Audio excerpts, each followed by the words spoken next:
Hello everyone, welcome back to Cooking with Donna. Well, as you can see here, I got a new camera. Hopefully I know it's going to still show my old wrinkly veiny hands, but we're going to do some fudge cooking today, and I know it's kind of early for it, but I always start early to get my practice on. I love all different kinds of fudges, and today we're going to be making the old-time sugar cooked fudge, which is a lot of people will make it with, you know, the melted chocolate chips, evaporated milk, and stuff like that. And I mean, there's so many different ways, but today we're going to be doing the cooked one with some good old Hershey's cocoa and some sugar and some milk and some butter. But we're going to make some Rocky Road chocolate fudge. And if you don't want Rocky Road, leave out the nuts and the marshmallows, and you'll just have some good old,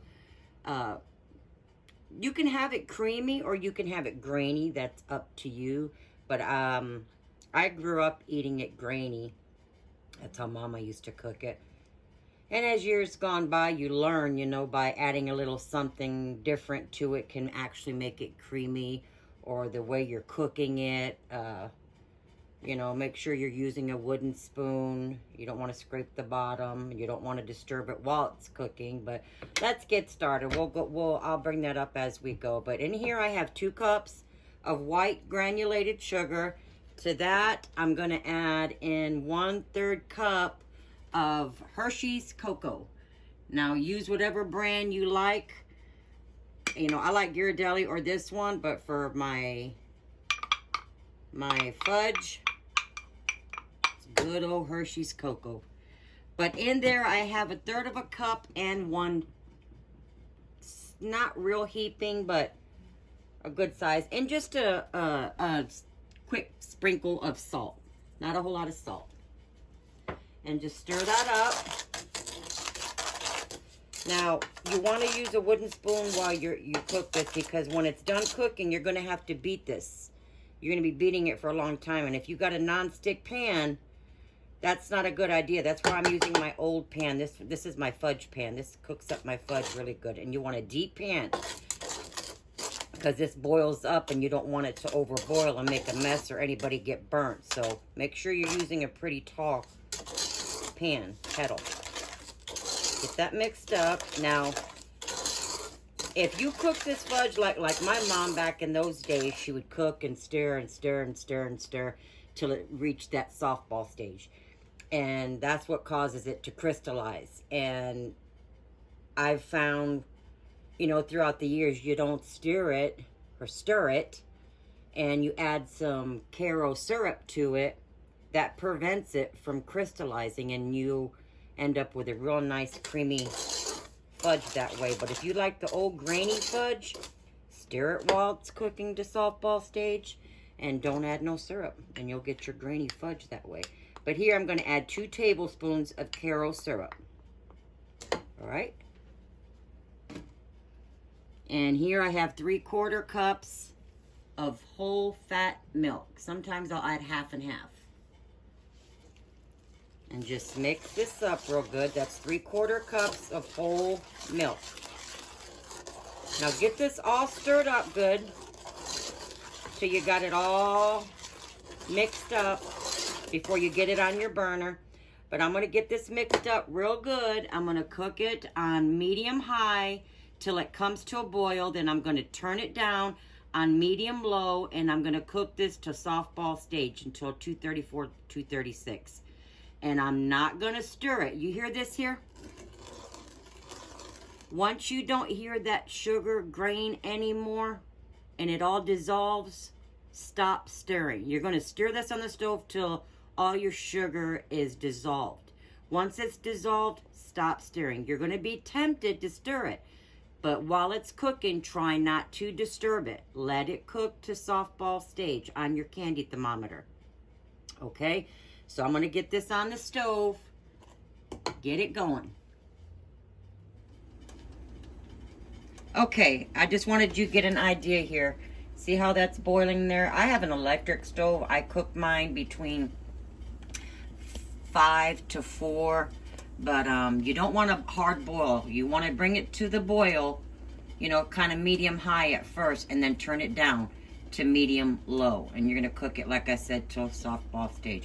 Please don't stir it, because now, like I said, if you want grainy fudge, go ahead and keep stirring it. But if you want a creamy fudge, do not stir. And don't get none of this here on the side once you start stirring later on when we're done, because this will cause it to be grainy as well. So ignore this around the edges when we do stir it later. All right, just a heads up on what you're going to be needing. You can use regular vanilla, but like I say, I love this stuff here. It's the butter vanilla. But if you can't find it, just use regular, you know, good old vanilla extract. But I use half a teaspoon of this butter vanilla. And you'll need a cup of mini marshmallows. 1 cup of those. And you'll need 3 tablespoons of real sweet cream butter. And your choice of nuts. And I'm using 1/3 of a cup of walnuts. And that's the remaining ingredients that you'll be needing. And I lined just a regular loaf pan, like a bread pan. I just lined it with some foil. And now, depending on how thick you want it, you can use an 8x8, but your fudge is going to be thinner. But you can double the batch. It'll just, you know, take longer cooking time. But right now, I'm just using a regular old bread loaf pan lined with foil. All right. Okay, this is done. So now this is the way you can test it if you don't have a candy thermometer. Now, I know all you pros out there know what I'm going to do here, but for the beginners, you're just going to get your hot fudge. Be careful. You want some cold water. Just drop a little 1/4 teaspoon of it in there. Just wait for maybe 10 seconds, and you want it to be a soft ball stage. Okay? You want it to be you want it to roll up in your hand between your fingers into a ball. See there? Can you see that? I don't know if you can see that or not. But if you're a beginner, I would suggest, you know, until you get the hang of making fudge, get you a candy thermometer. But that is a way of telling if your fudge is ready or not. But anyway, we're going to leave that set in there for about maybe 15 minutes. I just took it off. Not going to disturb it. The only thing I'm going to do is drop in my 3 tablespoons of butter. I'm not going to mess with the vanilla in it right now, because it'll just, that fudge is so hot right now, I don't want that vanilla butter flavor to cook out. So we'll put that in after this cools down. It'll cool down to lukewarm, and then we're going to stir. So get your muscles ready, because this is going to require some stirring and pouring it quickly into the loaf pan. So we'll let that set, and we'll be back. All right, this has been set in maybe 10 minutes. So when I said get your muscles ready, we're going to slowly start stirring this in. Now be careful until you get that butter incorporated in there. Okay, so this is cooled down, so I'm going to add my vanilla. Now I'm not going to stir in my marshmallows and pecans until this gets pretty thick. Just about until it's ready to pour in here, because I don't want those marshmallows to melt. So this can take anywhere between 8 to 10 minutes. You know, once you see you'll kind of feel it on the bottom, and this won't be so glossy. It'll lose its gloss, and it'll get like a dull color. Then it's getting ready. You're just about there. You need to pour it in here. But if you keep stirring this and it starts hardening up on you, you've gone too far.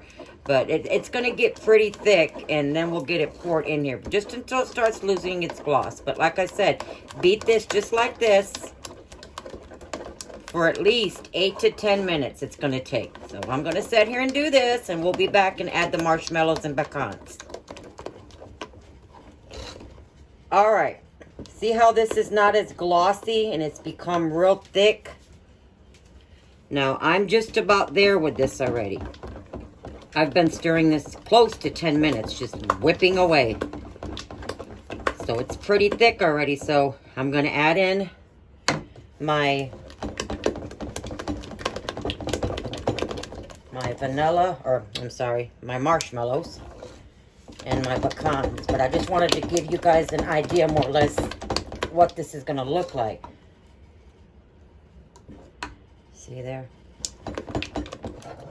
See if you can see that. But like I said, if it starts to harden on you right in the pan, just set it on the hot burner real quick and then turn the fire off and thin it out a little bit and go from there. But the more you stir this, the more creamier your fudge is going to be. So I like to get it right at the last minute. But let me get this added in there. There's my marshmallows, which is a cup, and then a third of a cup of walnuts.